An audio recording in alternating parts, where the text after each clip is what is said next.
யாராவது ஆர்டிஐல கேளுங்க, தமிழ்நாடு முழுக்க அல்லது மதுரை மாவட்டத்துல எத்தனை ஜிடிஎஸ் ஸ்டோன் இருக்கு, சர்வே கல் எத்தனை இருக்கு அப்படிங்கிற பட்டியல் நில அளவை துறையில இருக்கா இல்லையா?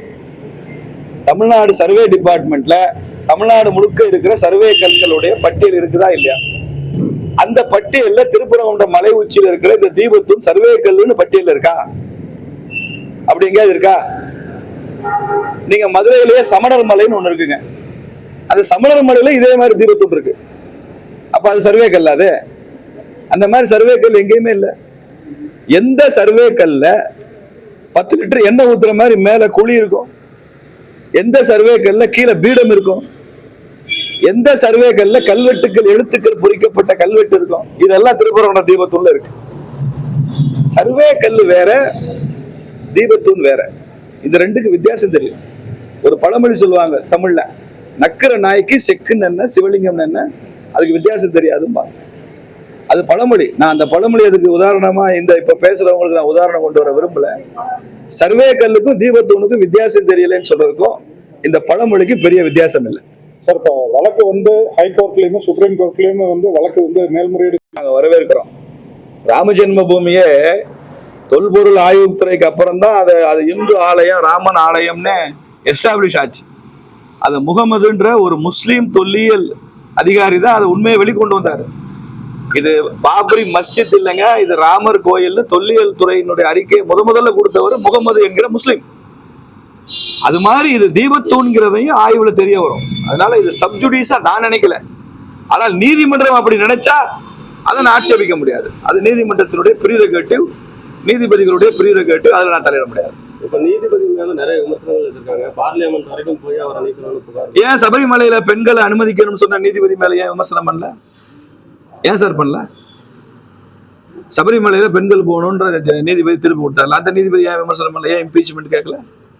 தமிழ்நாட்டில் 160 இந்து கோயில்களை, நடைபாதை கோயில்கள் இடிக்க சொன்ன நீதிபதிகள் மேல ஏன் இம்பீச்மெண்ட் கேட்கல? ஏன் கேட்கல? சமீபத்தில் உச்ச நீதிமன்ற தலைமை நீதிபதி உங்க மகாவிஷ்ணுட்ட போய் கேளுன்னு சொன்னாரு. அந்த நீதிபதி மேல ஏன் இம்பீச்மெண்ட் கேட்கல? அந்த நீதிபதி ஏன் விமர்சிக்கல? ஏன் விமர்சிக்கல? அப்ப இந்துக்களுக்கு ஆதரவா ஒரு தீர்ப்புனா விமர்சனம், இந்து சமுதாயத்தோட சென்டிமெண்ட்டுக்கு எதிராக ஒரு தீர்ப்புனா அதுக்கு அமைதியா, கள்ள மௌனமா, இல்ல ஆதரவா? எது சரி எது தப்புன்னு நீதியரசர்கள் தீர்மானிப்பாங்க. எங்க பாயிண்ட் அதான். நாங்கள் சபரிமலை தீர்ப்பையோ கோவில்கள் சம்பந்தமான தீர்ப்பையோ நீதிமன்றம் சொன்னால் ஏற்றுக்கொள்கிறோம். ராமர் கோயில் பிரச்சனையிலே நீதிமன்றம் என்ன சொல்லுதோ ஏற்றுக்கொள்வோம் என்பதுதானே எங்கள் கொள்கை. ஏற்றுக்கொண்டமே. திருப்பரங்குன்றத்துக்கு அது பொருந்துகிறது, உங்களுக்கு அது பொருந்தவில்லை, அவ்வளவுதான். தமிழ்நாட்டை சேர்ந்த இந்து அமைப்புகள் உதவி தேவைப்பட்டதுன்னா நாங்க செய்யறதுக்கு தயாராகிறோம்னு சொல்லி RSS தலைவர் சொல்லுகிறாரு சார். அது சம்பந்தமா எப்படி? நேற்று அவர்கிட்ட கேள்வி கேட்டாங்க. அவர் என்ன சொன்னார்னா, இந்து சமுதாயமே ஒன்றிணைந்து தங்கள் பிரச்சனையை தீர்த்து கொள்ளும். இல்ல இந்து அமைப்புகள் RSS மாதிரி இயக்கங்களுக்கு தேசிய அளவில் உங்களுக்கு ஆதரவு தேவைன்னா நாங்க உங்களுக்கு கொடுக்குறோம். நீங்க ஒருங்கிணைந்து இருந்தாலே இந்த பிரச்சனை தன்னால தீர்ந்து விடும் அப்படின்னு எங்களுக்கு ஆசீர்வாதம் பண்ணியிருக்காரு RSS தேசிய தலைவர். அவரது ஆசிகள் எங்க நிச்சயமா பலிக்கும். ஆனா இப்போ இன்னைக்கு நாடாளுமன்றத்துல தமிழிசை தங்கப்பாண்டியன் இது மாதிரி கலைஞருக்கு பாரத் ரத்னா விருது வழங்கணும்னு சொல்லி கோரிக்கை வச்சிருக்காங்க. எப்படி பாக்குறீங்க சார்? இவங்க தமிழ்நாடு தனியும்பாங்க. இந்தியான்னா எங்க இருக்குன்னு ஒரு ஏவா வேறுன்னு ஒரு மந்திரி கேட்டாரு. எங்களுக்கு திராவிட நாடு தான் தெரியும், இந்தியான்னா எங்க இருக்குன்னு கேட்டாரு. இந்தியாவுக்கே சுதந்திரம் கொடுக்க கூடாதுன்னு ஈவேரா முழங்கினாரு. இந்தியாவுக்கு சுதந்திரம் கொடுக்க கூடாதுன்னு சொன்ன ஈவேராக்கு இந்திய தேசிய கொடியை போர்த்தி தான் இறுதி உழவர் அரசு விழாவை தான் நடத்தினாரு கருணாநிதி. அவங்களுக்கு திராவிட கட்சி கொடியை போர்த்துறதுல ஈவேராக்கு பெருமை இல்லை. இந்திய தேசிய கொடியை போர்த்தி அவருடைய இறுதி அடக்கம் பண்ணாதான் பெருமையா நினைக்கிறாங்க. கருணாநிதிக்கு பாரத ரத்னா கொடுக்கறது தான் பெருமையா நினைக்கிறாங்க. தமிழ்நாடு ரத்னா ஒரு பட்டத்தை உருவாக்கி திராவிட ரத்னான்னு கொடுக்க வேண்டியன, எதுக்கு பாரத ரத்னா கேட்கறீங்கன்னு தெரியல. அப்போ இது இந்திய தேசியத்தை ஏற்றுக்கொண்டு இந்திய தேசியத்தை போற்றுவர்கள் அந்த இடத்துக்கு நீங்க வந்துட வேண்டியதானே. அதையே மறுதளிக்கிறீங்க. நிபந்தனையோட தேசிய ஒருமைப்பாட்டை ஏத்துக்கிறீங்க, ஆனால் நிபந்தனையற்று என்னென்ன வேணுமோ அதெல்லாம் கேட்டு வாங்கிக்கிறீங்க. இது தப்பு இல்லை. உங்க தமிழ்நாடு அரசாங்கம் கொடுக்கிற பெருமைகளை விட மத்திய அரசு கருணாநிதி பேர்ல கலைஞர் நாணயம் வெளியிட்டா அவங்களுக்கு பெருமையா இருக்கு. நாங்களும் வெளியிட்டோம். முன்னாள் முதலமைச்சர், ஒரு 70 வருஷம் அரசியல் இருந்தவர், one of the tall leaders of this country தான். நாங்க மறுக்கல. அதனால நாணயம் இல்லாத தலைவரை கூட நாணயம் வெளியிட்டோம். நாங்க நாணயமா நடந்துக்கிட்டோம். எல்லாம் இவங்களுக்கு விருது, இவங்க குடும்பத்துக்கு விருது, எல்லாமே இவங்களுக்கு தான்.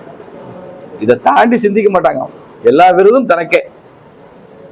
இந்த மாதிரி ஒரு கேவலமான அரசியல் திமுக தான் இருக்கும். வேற ஸ்டேட்ல மதுரையில முதல்வர் பேசும்போது நாங்க வந்து இந்துக்களுக்கு எதிரானவர்கள் கிடையாது, 3000 கோயில்களுக்கு மேல கும்பாபிஷேகம் பண்ணியிருக்கோம் அப்படின்னு சொல்லியிருக்காங்க. கும்பாபிஷேகம் பண்றதுக்கு தமிழ்நாடு அரசு அவங்களுடைய கஜானால இருந்து எத்தனை கோடியை ஒதுக்குச்சுன்னு கேட்டு சொல்லுங்க. கும்பாபிஷேகம் நடத்தப்படுவது தமிழக அரசினுடைய பட்ஜெட் செலவினமா? ஒவ்வொரு வருஷமும் தமிழ்நாடு அரசு சமர்ப்பிக்கிற பட்ஜெட்ல, நிதியமைச்சர் போடுற பட்ஜெட்ல கும்பாபிஷேகத்துக்கு ஏதாவது பணம் ஒதுக்குறாங்களா?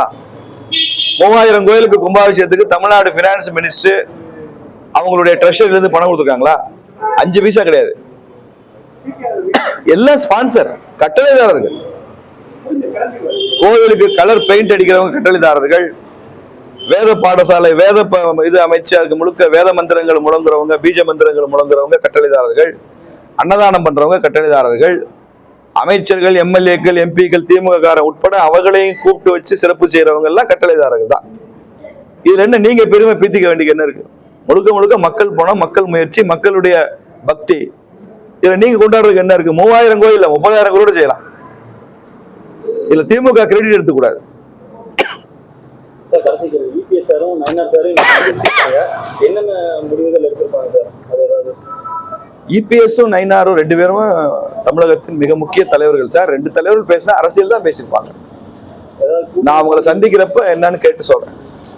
அவங்களா வெளியில வந்து பத்திரிகையாளரை சந்தித்து என்ன பேசுறோம்னு சொல்லணும்.